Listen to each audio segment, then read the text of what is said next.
Ever wonder what is inside a portrait and fashion photographer's camera bag? I'm gonna give you an inside look into my camera bag so you know what it takes to do all of these amazing photos. Let's check it out.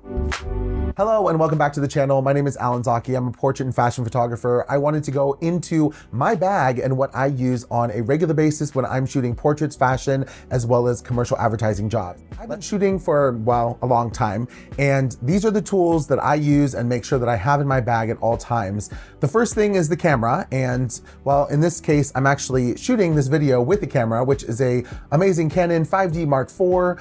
It gives you beautiful 4K footage as well as 1080p. Go ahead and check out this video up here if you want to learn more about how I use the camera for my podcast. But let's go ahead and dive right on in, and I'll grab this amazing heavy bag. So we're going to start with this bag here, which is the DOMKE, not donkey, but DOMKE bag. And I like it because it has a shoulder strap, rather, this big strap right here. I'm right in the middle of it. Heyo.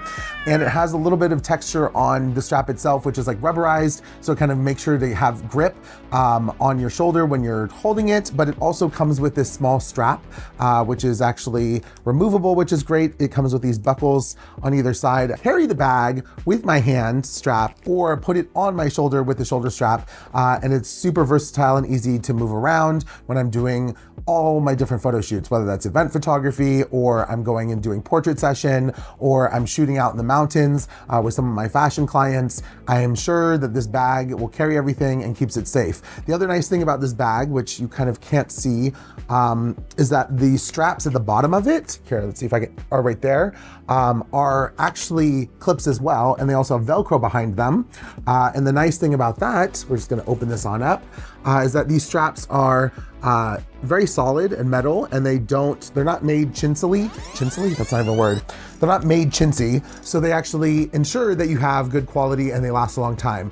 I've had this bag specifically for, I wanna say at least the last probably 6 or 7 years. I tend to go through bags, not that often, but I kind of swap them out. I needed something that was a little bit bigger, to be honest, because I kept on adding more stuff to my kit, which you're gonna see. So the ability to kind of fit everything in it is what it was all about. So DOMKE bag, love it. Has 2 big pockets on the sides, which is really great.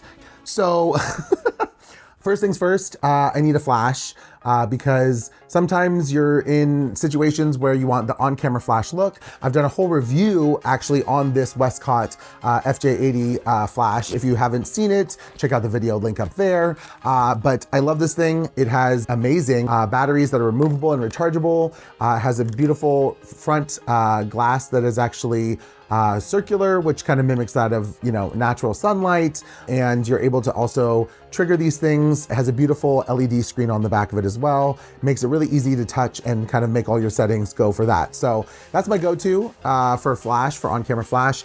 And the nice thing about this thing is that I have the ability to use it anywhere, whether I need a pop-up flash outdoors and adding a little bit of a fill flash, or if I'm using it directly at my subject and want that crisp, harsh shadow behind them and to really make it look like it's an on-camera flash, I have the ability to. It's a great price point, and I'll link everything obviously down below if you want to check it out for yourself. But yes, this is the first thing that's in my bag. It actually usually sits across the top here because this section right here is where the body, my Canon 5D Mark IV sits.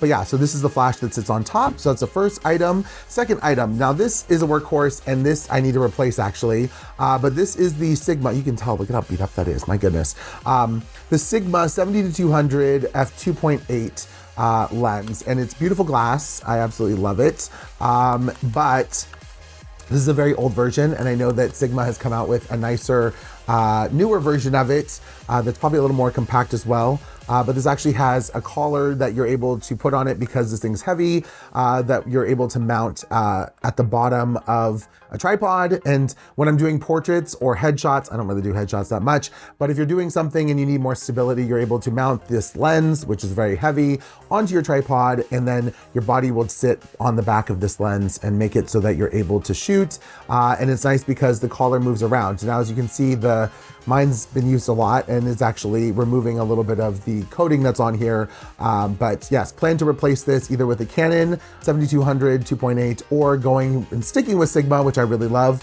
their lenses, and getting the 7200 newer version, whether that's an art lens or another APO.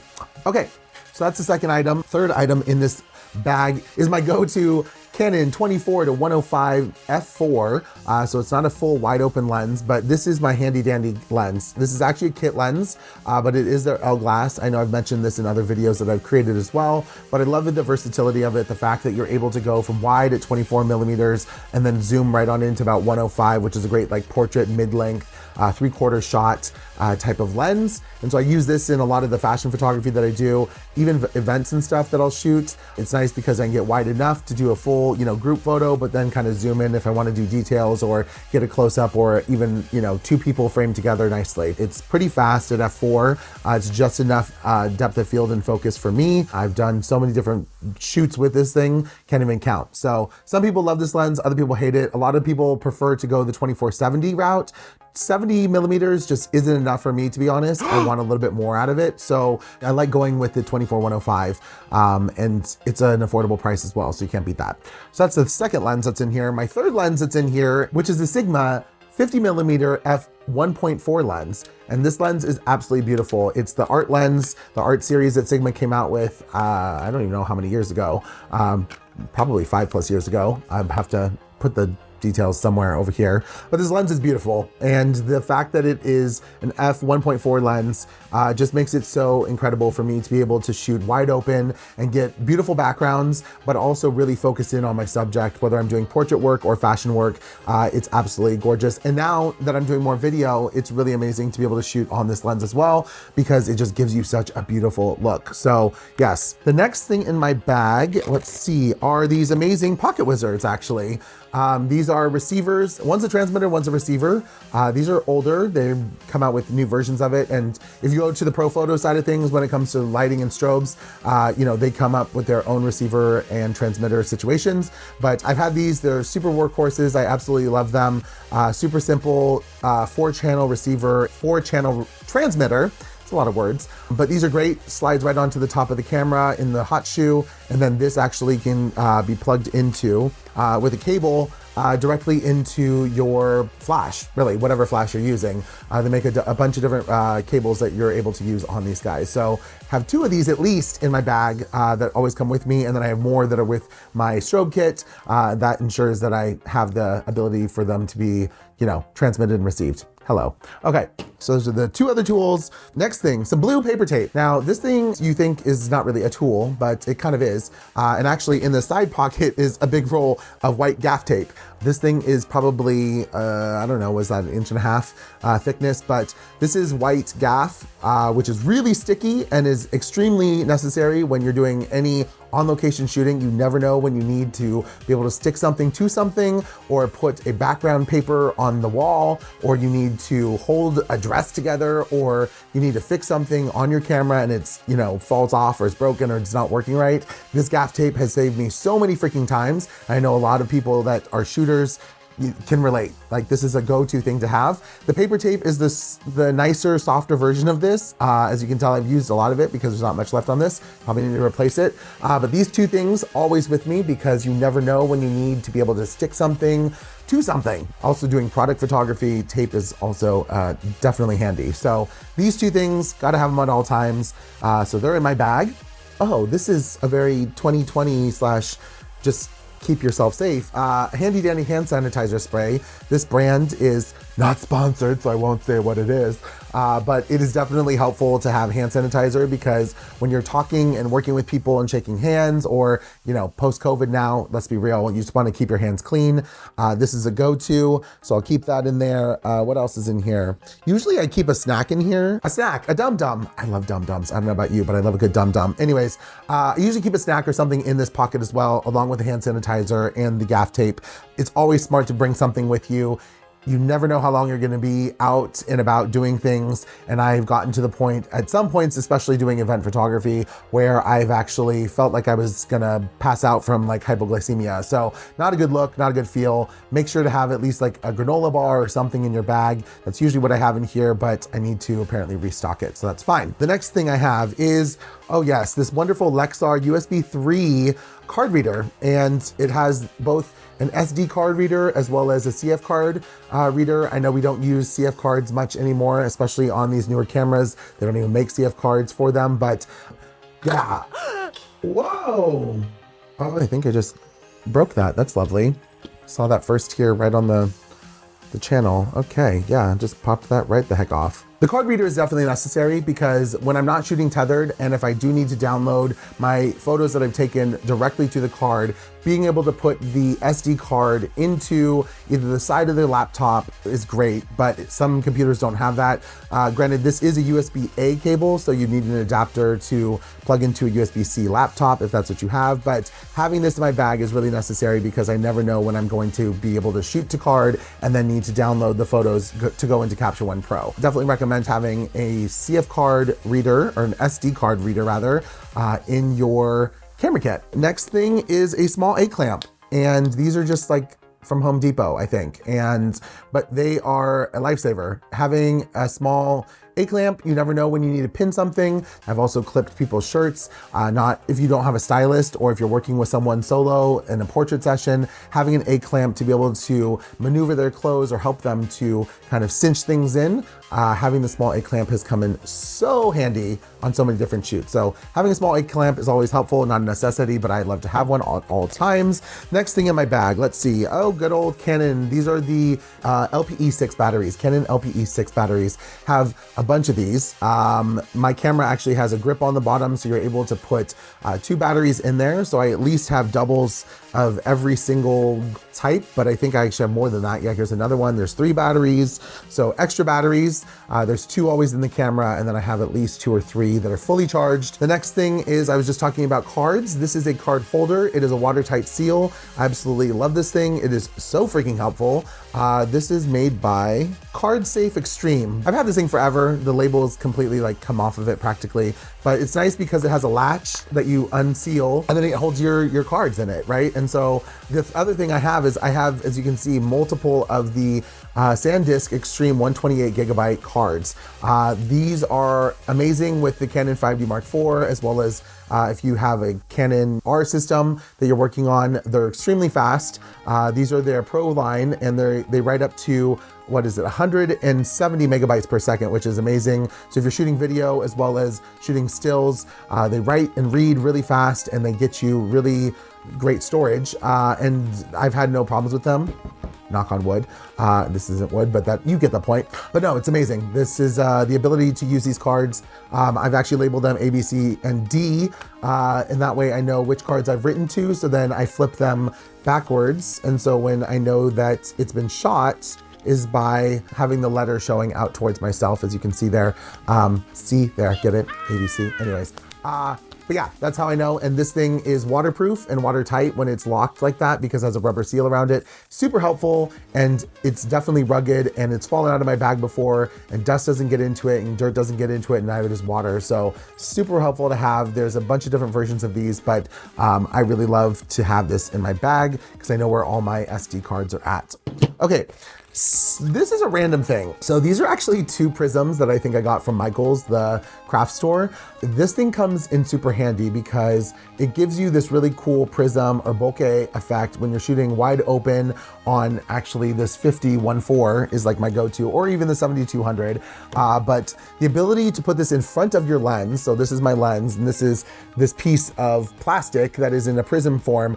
If you move it and you have sun that is actually hitting it directly, it makes a beautiful kind of bright, out of focus not star effect, but it gives you these amazing out of focus details that are just beautiful, like you're shooting through something, like that of, you know, if you're out in a field and you're shooting through the greens, you know, same kind of deal. But this crystal effect is really beautiful, and sometimes you can even get rainbows. The sun hits this directly, and then, you know, the refracting of it in the lens just turns out beautifully. I'll show an example here so you can see what I mean by this. But this thing, I actually super glued 2 of these together because I needed it to be longer for the project that I was working on, and now it's just always in my bag because it's super helpful. And you know, whenever I want that very beautiful kind of ethereal, like fashiony kind of look, this is kind of my go-to for that. So shh, don't tell anyone. But yes, whenever you want to be able to add a little, you know, out of focus, blurry shapes and colors and stuff like that. So yes, my little prism crystal. The front pocket, I actually carry this bracket. This is it's called Custom Brackets, the CB Mini. But the thing that's great about this is that if you want to have that on-camera flash look, or I originally started using this for a lot of the event photography I was doing, your camera is actually mounted on this side, and then your flash is mounted here with the flash bracket. So the other piece of this puzzle is actually this flash bracket. This is the Canon off-camera shoe cord number 2. But yeah, so you actually screw this hot shoe mount on one side, and then this mount goes on the top of your camera in the hot shoe, and so it allows the flash to be extremely close to and on the side of the camera, and so it just gives you that really nice close small flash look on my big camera, which is, you know, DSLR. So these 2 are always handy, gotta love them, along with this amazing flash that I just talked about at the beginning of this. These 2 kind of go hand in hand, really great for a bunch of different things, but it's usually used primarily for when you want that on-camera flash look. So I have to have them. So those live in this front pouch. And the other thing I carry in here is TETHERBLOCK, that's what it's called. And this is actually from TETHERBLOCK brand.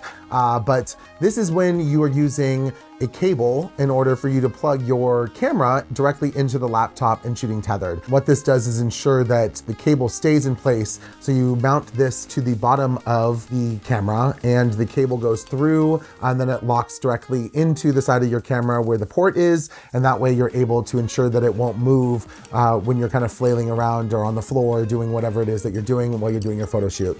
So definitely need that. So that's always in here. And there usually is a battery charger as well. I keep the LPE6 Canon battery charger in here in this front pouch as well, but it's not here right now. And I think that, oh, nope. Side pockets, got to get them side pockets. This I've actually reviewed as well already, but this is the GODOX accessories kit for their round face flash, but this kit is actually specifically for the GODOX. However, I use it with the FJ80, which is by WESTCOTT, because the front face of the flash is actually the same size, and these are magnetized. So it's just a bunch of different accessories. This is like barn doors for the flash, as well as like a honeycomb grid if you want to put that on the front of your flash as well to kind of narrow it down. I use these from time to time. The one that I probably use the most is this bounce card, as well as this diffusion dome, which you can see here. It also comes with a snoot, and it comes with gels and everything else that, like I said, check out the video that I did a review on this before, but yeah, this always is in the side pocket because it's something I need and have to have. Oh, and the last thing that is in this bag that you absolutely should have, especially if you're doing strobe photography or if you're beginning as a photographer, and that is a light meter. Now this one is a SEKONIC, and I love SEKONIC, they're a great brand, but it's not necessary that you have to get this one. That's the other thing you should have in your kit. AA batteries, have them at all times. Extras, make sure they're fresh, make sure that you're replenishing them and they don't get nasty and gross. But yeah, so battery goes in the back of this, and now we can turn it on. Yay, winning. Okay, so there it goes. The SEKONIC light meter is super, super helpful and handy. And the reason primarily for this is that there's multiple settings on here. So there's an ambient setting, which means it's just gonna take a room reading of what it is right now at ISO 400, shutter speed of 1/4 of a second. It says we're at f8. So I actually have it set to what f-stop I wanted at. So let's bring that down to f2 and read this light that I'm at. And it says at 1/60th of a second at 2.0. I can get the best light. But the reason I say to have one of these is for any photographer that is beginning or any pro, and actually you'll see majority of assistants as well as people on set who are doing the lighting for you have a light meter, because it gives you a perfect reading of what you need to be shooting at to achieve the best lighting that you're going for, right? So measuring the light, whether it's your key light, whether it's your fill light, whether it's my hair light, it's my backlight, all of these things should be measured with a light meter. The other great thing about this is that it has different settings or different modes that are available. So one specifically for flash, which means that you need to be able to trigger it. And then there's actually another setting that's the little flash logo and has a C next to it, which means you can actually attach the sync cord directly to this light meter. And when you press it, it will actually fire the flash and give you that reading. But this is like a go-to, it's a must in my kit, because when I'm on location, and especially if you're shooting film, for all you film shooters out there, if you need to know what your exposure is going to be and you don't have a meter through your actual camera itself, or you just want to know what the proper lighting is for that scenario, this is the best way to kind of get the perfect exposure for it. So definitely recommend a light meter for anyone out there. It's an amazing thing to have. It's how I learned how to do lighting when I was in school, and it's definitely a necessity. So that pretty much wraps it up for me on what is in my bag. I have a bunch of different items. I hope that was helpful to you. Go ahead and check out the link in all the descriptions below if you want. Check out this video. It gives you more of an in-depth information on the photography that I do, as well as some of the behind the scenes. And yeah, I'll see you in the next video. Thank you so much. Bye.